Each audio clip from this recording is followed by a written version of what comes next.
हम चलिए कहानी शुरू करते हैं। तो एपिसोड 1 की शुरुआत में मैंजूर सिटी को दिखाते हैं, जो कि काफी सुंदर जगह है। वहाँ पर एक शेट्टी विला है जहाँ पर प्रभाकर शेट्टी नाम का आदमी रहता है, जो कि एक बहुत बड़ा बिजनेसमैन है। उसकी वाइफ का नाम स्वाति शेट्टी है, जो कि एक हाउस वाइफ है और उसे खाना बनाना काफी ज्यादा पसंद है। उसका सपना है कि वह अपना एक रेस्टोरेंट खोले जिसमें वह सब लोगों को खाना बनाकर खिलाए। अब स्वाति अपने हस्बैंड प्रभाकर को पाया सूप बनाकर खिलाती है, जिसे देखकर प्रभाकर थोड़ा चिढ़ जाता है, क्योंकि स्वाति हर टाइम उसको पाया सूप ही खिलाती है, जो कि टेस्ट में काफी खराब होता है। फिर प्रभाकर और स्वाति आपस में बातें करते हैं और थोड़ी देर बाद जब प्रभाकर सूप पीने वाला होता है तो उसको एसिडिटी से पेट में जलन होने लगती है, जिसके बाद वह वॉश बेसिन में जाकर सारा सूप फेंक देता है। दरअसल प्रभाकर एसिडिटी का नाटक कर रहा था ताकि उसको सूप ना पीना पड़े। इधर स्वाति चुपके से प्रभाकर के पर्स से पैसे चुरा लेती है। फिर जैसे प्रभाकर वहाँ आता है वह सूप की काफी तारीफ करता है और स्वाति अब प्रभाकर को उसका रेस्टोरेंट खोलने के बारे में बोलती है। तब प्रभाकर बोलता है कि उसकी एक बार उसके भाई से डील फाइनल हो जाए तो वह उसका रेस्टोरेंट खुलवा देगा। इसके बाद प्रभाकर वहाँ से चला जाता है। फिर जैसे स्वाति वॉश बेसिन के पास जाती है तो वह समझ जाते हैं कि प्रभाकर उसकी झूठी तारीफ कर रहा था। अब हमें प्रभाकर के भाई को दिखाते हैं, जिसका नाम अरविंद शेट्टी है। अरविंद की राइजिंग स्टार नाम से एक बहुत बड़ी कंपनी है, जिसके नीचे वह सारे इलीगल काम करता है और उसकी मैंजूर सिटी में काफी ज्यादा चलती है। अरविंद की एक बेटी भी है जिसका नाम अपेक्षा है और अरविंद के साथ उसका साला चार्ल्स लुकास भी रहता है, जो कि अरविंद के धंधे में उसकी मदद करता है। अगले सीन में प्रभाकर और उसका भाई अरविंद साथ में मसाज करवा रहे होते हैं, जहाँ प्रभाकर अरविंद को उसके प्रोजेक्ट में 30 करोड़ रुपए लगाने को बोलता है, पर अरविंद मना कर देता है क्योंकि प्रभाकर ने हमेशा उसके पैसे डुबाए हैं। अरविंद अब देखता है कि उसके मसाज करने वाले की शक्ल हूबहू प्रभाकर से मिलती है, जिसका नाम उमेश महतो है। अब सीन चेंज होता है जहाँ अरविंद की बर्थडे पार्टी चल रही होती है और उसमें स्वाति ने अपना पाया सूप का स्टॉल लगाया हुआ था। अरविंद की बेटी अपेक्षा स्वाति को उसके आर्टिस्ट बनने के सपने के बारे में बताती है और अपेक्षा ने फ्रांस के एक यूनिवर्सिटी में अप्लाई भी करा हुआ था। अपेक्षा बातों बातों में कहती है कि कीर्तिमा ने जो बनाया है वह काफी इंटरेस्टिंग लग रहा है। कीर्तिमा असल में प्रभाकर की सेक्रेटरी है और उसने भी वहाँ पर स्टॉल लगाया हुआ था। तब स्वाति कीर्तिमा की तारीफ सुनते ही गुस्से वाला चेहरा बना लेती है, क्योंकि कोई भी उसका पाया सूप नहीं पी रहा था। तब वह प्रभाकर और अरविंद से उसके सूप को पीने को बोलती है, मगर अरविंद तो इग्नोर कर देता है और प्रभाकर एसिडिटी का बहाना बनाकर चला जाता है। अब एक अजनबी सा आदमी आकर स्वाति के 2 बाल सूप पीने के लिए ले जाता है। उसके बाद हम देखते हैं कि वही आदमी प्रभाकर और उसके परिवार की चुपके से फोटो ले रहा है।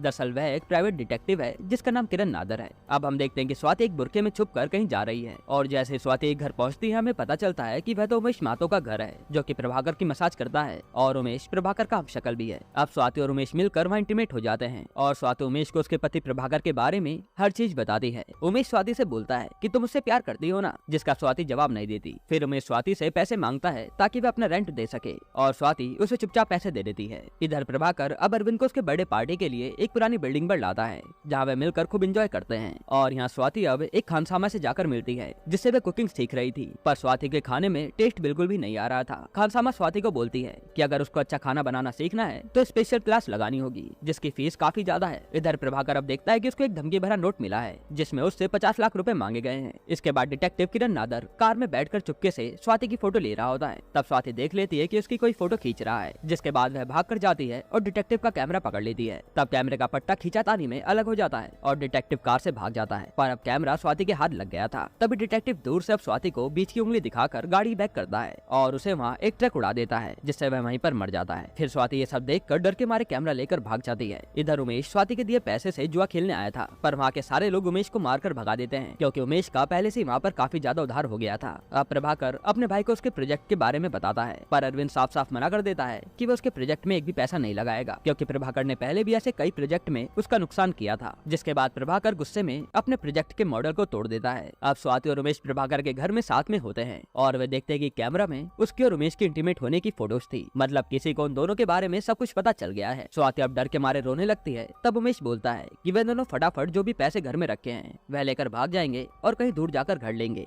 जहाँ उमेश मसाज करेगा और स्वाति अपना रेस्टोरेंट चला पाएगी और दोनों साथ में खुश रहेंगे। तभी एकदम से डोरबेल बजती है और स्वाति देखते है कि जो प्रभाकर कल आने वाला था वह तो आज ही आ गया। स्वाति फटाफट उमेश को चुपके से भगा देती है और गेट खोलती है। तभी उमेश को भागते हुए याद आता है कि वह तो कैमरा वहीं भूल गया, तो वह वापस कैमरा लेने आता है और बेड के नीचे छुप जाता है। जैसे प्रभाकर और स्वाति कमरे में आते हैं तब पूरा कमरा काफी ज्यादा बिखरा हुआ था। स्वाति बोलती है कि वह खुद को छू रही थी क्योंकि प्रभाकर घर पर नहीं था। जिसके बाद प्रभाकर और स्वाति इंटीमेट हो जाते हैं और नीचे उमेश छुपा हुआ था। स्वाति को प्रभाकर से पता चलता है कि वह टोपी वाला आदमी डिटेक्टिव है जो कि मर गया है। प्रभाकर स्वाति को ये भी बताता है कि उसकी अरविंद से डील हो गई है और वह उसके रिजॉर्ट में स्वाति को शेफ रखेगा, जिससे उसका रेस्टोरेंट खोलने का सपना पूरा हो जाएगा और ये सुनकर स्वाति खुश हो जाती है। फिर प्रभाकर के सोने के बाद स्वाति अब उमेश को उठाकर बाहर ले जाती है ताकि वो उसको भगा सके। तभी प्रभाकर की आंख खुलती है और वो दवाई खा रहा होता है और वो अपनी दवाई खाने लगता है, जिससे उसकी दवाई नीचे गिर जाती है और जैसे प्रभाकर नीचे हाथ मारता है तो उसके हाथ में कैमरा लग जाता है। तब प्रभाकर को सारी सच्चाई का पता चल जाता है कि उसकी वाइफ उसको उमेश के साथ मिलकर धोखा दे रही है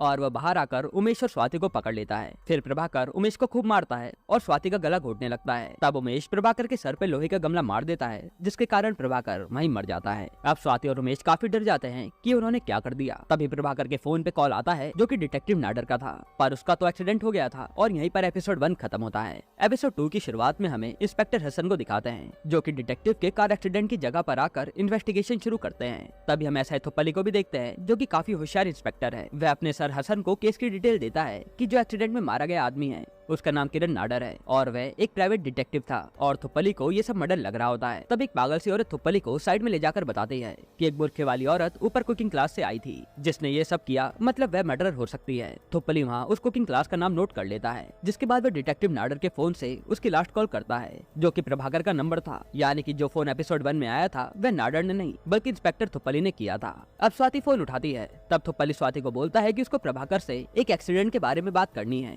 क्योंकि जिसका एक्सीडेंट हुआ है उसने आखिरी कॉल प्रभाकर को की थी, लेकिन स्वाति बोलती है कि वह तो सो गए हैं, वे उनको कल बता देगी। फिर अब उमेश स्वाति को बोलता है कि वह सरेंडर कर देगा, पर स्वाति बोलती है नहीं क्योंकि उसके दिमाग में एक प्लान था। अब अगले सीन में स्वाति और उमेश प्रभाकर की लाश को जंगल में ले जाकर गाड़ देते हैं ताकि किसी को भी पता ना चले। इधर इंस्पेक्टर हसन और थोपली डिटेक्टिव नाडर की माँ से जाकर पूछताछ करते हैं। तब थोपली उनसे पूछता है कि नाडर ड्रग्स लेता था क्या, जिसके बाद हसन थोपली को वहाँ से जाने को बोलते हैं क्योंकि उनको सही नहीं लगता क्योंकि नाडर की माँ ने अपने बच्चे को खोया था। जिसके बाद थोपली चुपके से नाडर के लैपटॉप में जाकर चेक करता है, तब उसको नाडर की प्रभाकर के साथ वीडियो मिलती है जिसे वह अपने सर हसन को दिखाता है और इससे ये साफ होता है कि प्रभाकर को कोई ब्लैकमेल कर रहा था। इधर जब स्वाति प्रभाकर की लाश को गाड़ कर आ रही थी तब उसको प्रभाकर के ख्याल आने लगते हैं। फिर स्वाति को शीशे में एकदम से प्रभाकर दिखता है और वह डर के मारे ब्रेक मार देती है, जिससे उनकी गाड़ी वहीं पर घूम जाती है। इधर इंस्पेक्टर हसन अब प्रभाकर को कॉल करता है जो कि स्वाति उठाती है। हसन स्वाति को बोलता है कि उनको प्रभाकर से बात करनी है तो प्रभाकर को थाने आना होगा। स्वाति बोलती है कि उसके पति की तो तबीयत खराब है इसलिए वो कल आ जाएगा, लेकिन प्रभाकर तो मर चुका था। अब तो पली फटाफट पुलिस स्टेशन पहुंचकर ट्रक ड्राइवर से पूछताछ के लिए जाता है और फिर वो ट्रक ड्राइवर से काफी सवाल पूछता है, पर वह तो बातें घुमा रहा था। तब इंस्पेक्टर हसन ड्राइवर को एक चाटा लगा देते हैं। तब वह सब सच बोलता है कि ये उसकी गलती नहीं है, उस कार वाले ने अचानक से बैक लिया जिससे एक्सीडेंट हो गया। तो पली अब कैमरे के बारे में पूछता है, पर ट्रक ड्राइवर को कुछ भी पता नहीं था, पर ट्रक ड्राइवर ने एक बुरके वाली लड़की को वहाँ देखा था। इधर स्वाति अब रास्ते में एक दुकान से एसिड खरीदती है, फिर घर जाकर उमेश को प्लान बताती है कि उमेश प्रभाकर की जगह लेगा और उसके बदले पुलिस स्टेशन में जाकर मिलेगा क्योंकि दोनों की शक्ल एक जैसी ही थी। स्वाति को बस उमेश के चेहरे पर थोड़ा बदलाव करना था जिससे वह प्रभाकर लगे, और स्वाति शादी से पहले नर्स थी तो उसको थोड़ी बहुत प्लास्टिक सर्जरी करनी आती थी। फिर स्वाति अब बाहर जाकर उसके लाए एसिड को चेक करती है और उमेश को ये सब करने के लिए मना भी लेती है। अब स्वाति उमेश के बाल काटकर उसका हुलिया चेंज करती है। इधर थोपली स्वाति की कुकिंग टीचर से जाकर बुरके वाली लड़की के बारे में पूछता है, पर वह उसे कुछ भी नहीं बताती। फिर थोपली कुकिंग टीचर के साथ वाली औरत से सब पूछता है और उसे पता चलता है कि बुरके वाली औरत का नाम मनीषा कोइराला है, जो कि स्वाति ने अपना नाम गलत लिखवाया था ताकि उसके हस्बैंड को पता ना चले कि वह कुकिंग सीख रही है। इधर स्वाति अब उमेश को इंजेक्शन लगाकर उसकी प्लास्टिक सर्जरी का प्रोसेस शुरू करती है।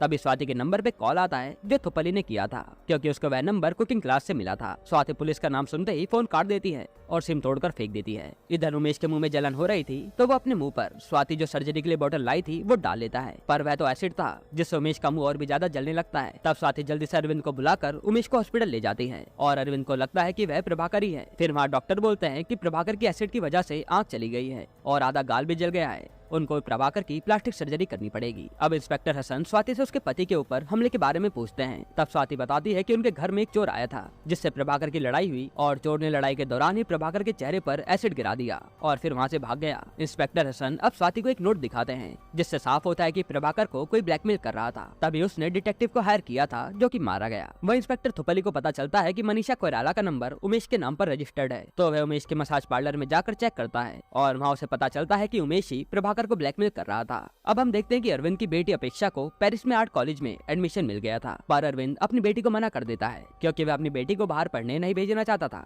यहाँ स्वाति को इंस्पेक्टर के दिखाए ब्लैकमेल नोट से पता चल गया था कि उमेश ही प्रभाकर को ब्लैकमेल कर रहा था, जिसकी वजह से उसने डिटेक्टिव हायर किया और वे अब इतनी बड़ी मुश्किल में फंस चुके हैं। तब उमेश बोलता है कि वह पैसों को लेकर स्वाति के साथ भागना चाहता था। अब इसके बाद थोपलाई हसन को कॉल करके बताता है कि उमेश ही प्रभाकर को ब्लैकमेल कर रहा था और उसने प्रभाकर पर एसिड अटैक किया होगा। फिर इंस्पेक्टर हसन स्वाति को सब बता देता है और स्वाति भी बोलती है कि जो चोर उनके घर आया था वो भी 50 लाख रुपए मांग रहा था, मतलब कि उमेश ही चोर है और उसने अटैक किया था। इसके अगले सीन में थुप्पली प्रभाकर के घर जाकर एसिड के निशान देखता है जहाँ पर 3 लोगों के पैरों के निशान थे। फिर वह वहाँ से उमेश के घर के लिए निकल जाता है। तभी हम देखते हैं कि स्वाति तो उमेश के घर में पहले से ही होती है और उसकी सारी फोटोज दीवार से फाड़कर अपने साथ ले जाती है। तब थुप्पली स्वाति को बुरखे में देख लेता है और वो उसका पीछा करने लगता है। फिर हम देखते हैं कि स्वाति प्रभाकर की लाश को गाड़ी हुई जगह पर जाती है और उसको खोदकर उसका लॉकेट निकाल लेती है। तब थुप्पली स्वाति और लाश को साथ में देख लेता है और स्वाति ये देखते ही वहाँ से भागती है और थुप्पली भी उसका पीछा करता है। अब भागते भागते थुप्पली के पैर में चोट लग जाती है और वह रास्ता भटककर सुसाइड पॉइंट पर पहुंच जाता है जहाँ उसको फोन में नेटवर्क मिलते हैं और वह अपने सर को फोन करके सब सच बता देता है। लेकिन नेटवर्क कम होने की वजह से हसन को कुछ भी सुनाई नहीं देता। तभी एकदम से वहाँ स्वाति आ जाती है और थुप्पली का पैर फिसल कर वह पहाड़ से नीचे गिर जाता है, जिसे देखकर स्वाति रोने लगती है और फिर थोड़ी देर बाद प्रभाकर की लाश के पास जाकर उसकी और उमेश की फोटो जलाकर लाश वापस गाड़ देती है। इसके बाद स्वाति हॉस्पिटल जाती है जहाँ उसकी शक्ल पूरी साइको जैसी लग रही थी। इधर हम देखते हैं कि थुप्पली पानी में डूबा पड़ा है और एपिसोड 2 यहीं पर खत्म होता है। दोस्तों इसके बाकी के एपिसोड और भी ज्यादा क्रेजी होने वाले हैं, जहाँ स्वाति के हाथों आगे कितने लोग मरेंगे ये देखने लायक होगा, क्योंकि स्वाति तो पूरी साइको बनती जा रही है।